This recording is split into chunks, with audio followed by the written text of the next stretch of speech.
এবার দুর্গাপুরের একটা ঘটনা আপনাদের বলি। সেখানে লুটেরা পুলিশ।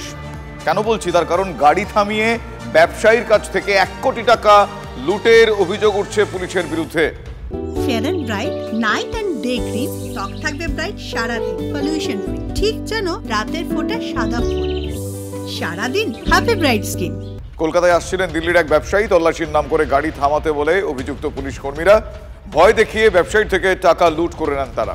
টাকা লুটের অভিযোগে গ্রেফতার ওই পুলিশ কর্মী। তদন্তে নেমে 6 জনকে গ্রেফতার করা হয়েছে। ধৃত 6-এর মধ্যে 3 জন পুলিশ কর্মী, জালে 2 কর্মরত এবং 1 বরখাস্ত হওয়া পুলিশ কর্মী। নাইট থেকেই খুব ভালো করে তদন্ত করেছি, তো ওখানে আমরা 6 জনকে এখন অবধি अरेस्ट করেছি। এই 6 জনের মধ্যে ওর পার্টনার वगैरह जो ছিল এখানে, जो ওর লোকাল কন্ট্যাক্ট ছিল, ওই দিল্লির ব্যবসায়ীর লোকাল কন্ট্যাক্ট, তারাও আছে এবং আমাদের 2 জন পুলিশ পার্সোনাল আছে। কিন্তু আরও লোক এখানে কানেক্টেড আছে এটাতে। जो মেন পার্সন আছে যার সঙ্গে ও কন্ট্যাক্ট করে এখানে এসেছিল আসানসোলে, তো ওদেরকে আমাদের ধরার চেষ্টা চলছে।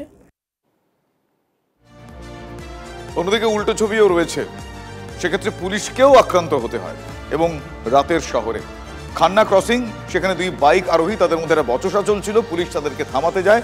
যারা থামাতে গিয়ে 2 পুলিশ আধিকারিক তারা ওই বাইক আরোহীদের দ্বারা আক্রান্ত হন। বটতলা থানার এক আইএসআই এবং উল্টোডাঙ্গা ট্রাফিক গার্ডের এক সার্জেন্টের মাথা ফেটে গিয়েছে বলে খবর।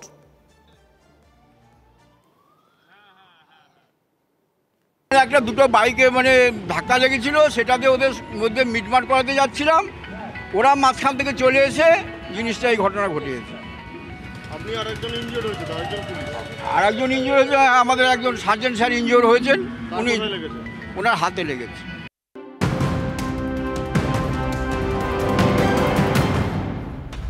আগামী সপ্তাহে 2 দিন লালবাজার অভিযানের ডাক বামেদের। সোমবার লালবাজার অভিযান সিপিএম এর কলকাতা জেলা কমিটির, আরজি কর কাণ্ডে বৃহস্পতিবার লালবাজার অভিযানের ডাক রাজ্য বামফ্রন্টের।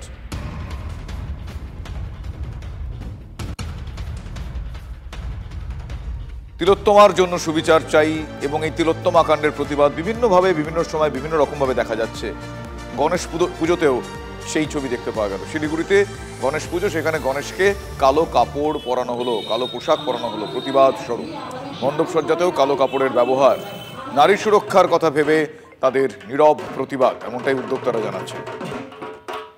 গোটা দেশ যেই কারণ নিয়ে প্রতিবাদে নেমেছে, তো আমরাও আমাদের পুজোটা এবার প্রতীকী স্বরূপ।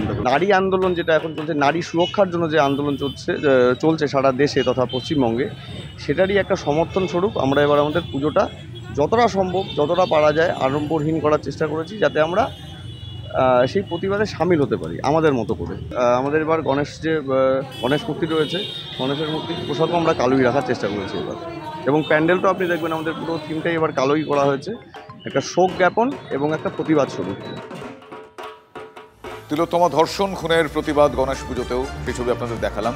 জলপাইগুড়ি শহরের ছবি দেখাবো। সেখানে পান্ডাপাড়া সর্বজনীনের গণেশ পুজোয় উঠল উই ওয়ান্ট জাস্টিস এর দাবি। উই ওয়ান্ট জাস্টিস লেখা ব্যানার নিয়ে মোমবাতি মিছিল করে গণেশের মূর্তি মণ্ডপে নিয়ে আসেন ক্লাবের সদস্যরা। যে ঘটনাটা ঘটেছে এটা অত্যন্ত নিন্দনীয় একটা ঘটনা। আমরা প্রত্যেকে তার প্রতিবাদ করছি এবং সেই প্রতিবাদ জানিয়ে আমরা ঠিক করেছি এবার কোনো রকম আড়ম্বর নয়, আড়ম্বর শূন্যভাবে শুধুমাত্র আমরা নিয়মটা মেনে নিয়ে আমাদের গণেশ পুজোটা করবো। আমরা নির্যাতিতা যাতে সুষ্ঠু বিচার পায় এবং সিবিআই যাতে দ্রুত তার সমাধান করে, সেই জন্য আমরা এই মৌন মিছিল টাইপের ভাবে নিয়ে যাচ্ছি প্রতিমাকে।